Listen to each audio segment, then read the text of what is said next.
Do you notice that they have the same amount of ink on them? Do you notice that they're made out of the same virtually worthless stuff? It's paper. Did you get it? It's paper. When we create money, we have created an instrument of value that has no value of its own. And it's just as expensive or inexpensive to print the 20 as it is to print the 1. I'm here to prove to you that bankers, especially in the Federal Reserve System, make multiplied trillions of dollars and never create one thing of value. Are you with me? You want to learn this or not? Are you sure? An automaker might make 1 or 2% profit. A builder might make 10% profit. But the printers of money have no limit to the amount of money they can create and the wealth that they can create for themselves.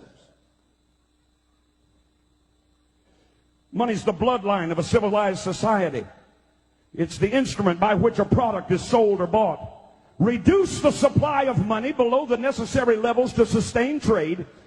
Reduce the amount of this in the system below the levels necessary to sustain the current trade, and you create a depression. In 1930, let me ask you a question. Did we not have farms? In 1930, did we not have factories? Did we have the greatest roadway system in the world at that time? Yes. Did we have the greatest communication system in the world at that time? Yes. Did we have the greatest opportunity of trade with oceans on both sides and water systems like the Mississippi River running through the width and breadth of this nation? Did we have ability to move our goods and services? Yes. Did we have transportation and roadways? Yes. What did we not? Did we lack workers? Then what happened? I'll tell you what happened. The bankers decided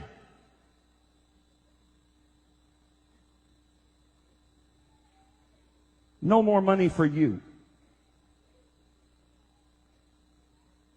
They got out of the stock market. I can give you the family names. They got out of the stock market the year before. Do you know all the money that was lost in the stock market as people began to sell their stocks one after the other, after the other, after the other, and stocks that were valued at $10,000 were selling for 15 cents? And then they had to make a run on the bank because the banks, the stock market had said, oh, I'll tell you what you can do. You can borrow on margin. In other words, you can buy, the economy's really good here in the late 20s. Here's what you can do. You can borrow on margin for stocks. You can buy a stock at $100 worth of stock. You can buy it for $10, and we'll lend you the other money to buy the stock, and the stock is skyrocketing, so you stand to make a great profit. What they didn't tell the American people, and what you still don't know today, is that when they did that, they also put into that legislation that they would have a 24-hour recall. In other words, however much stock you bought, it would make a lot of money, but they could call that stock in, and you would be required not only to pay for the stock, but to pay for what you borrowed at interest from them. In other words, now you got to pay the $100 that they loaned you, but they're the ones that are calling it in. So when they called it in, you didn't have the money to pay for it, so you ran to the bank. But the bank only keeps 20% money on hand. They loan the rest of it out, so only 20% of the people could get any of their money out of the bank. So the banks collapsed, the stock market collapsed, all at the whim of the bankers who decided they wanted to make the money. Watch me. Watch me. All that stuff was being sold. $100,000 farms were selling for $3,000. Who do you think bought them?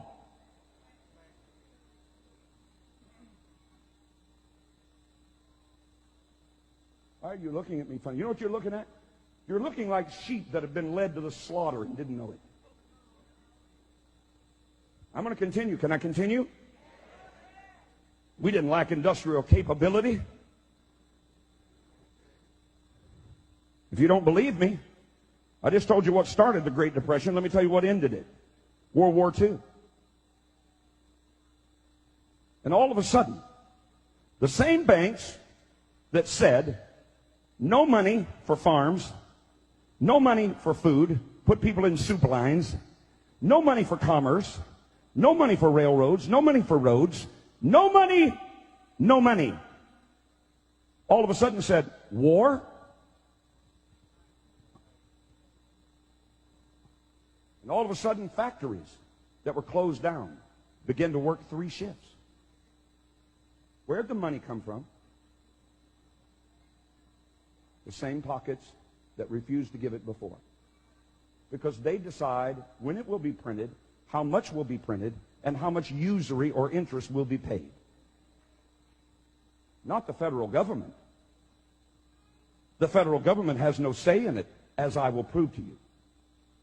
Say, debt is a devil. By the simple manipulation of a few wealthy bankers, World War II ended the Great Depression. After successive failures to convince the public of the need of a central bank by wars, these same European bankers financed both sides of the Civil War in this country. You don't even know that.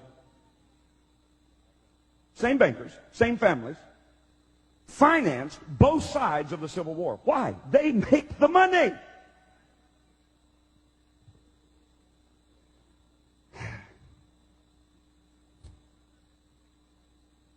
After they couldn't get the American people to swallow the lie of a central bank by creating war, they decided they would artificially create, listen to me, recessions, depressions, inflations, and panics.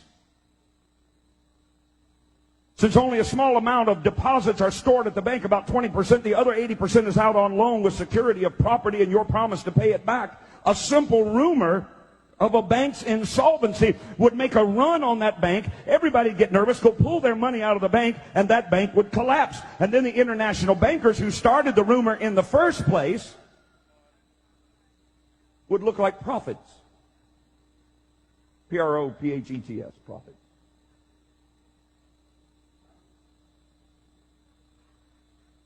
Are you hearing something you've never known? Wave your hand. If you think America ought to know, wave your other hand. All right, then don't quit on me. One of the key movers and shakers of this, let's get a central bank by making the people afraid by causing their banks to collapse. One of the key movers and shakers was a man by the name of, you might recognize it, J.P. Morgan. His father was an agent for the wealthy, you might know this name, Rothschild family. Here's a quote. The Federal Reserve. In 1869, J.P. Morgan went to London and reached an agreement for a company known as the Northern Securities that was intended to act as the international bank, as the agent for the Rothschild company in the United States. The first major panic created by the international bankers occurred in 1893 when local bankers from around the nation were told to call in all their loans. Told by who? By these wealthy bankers.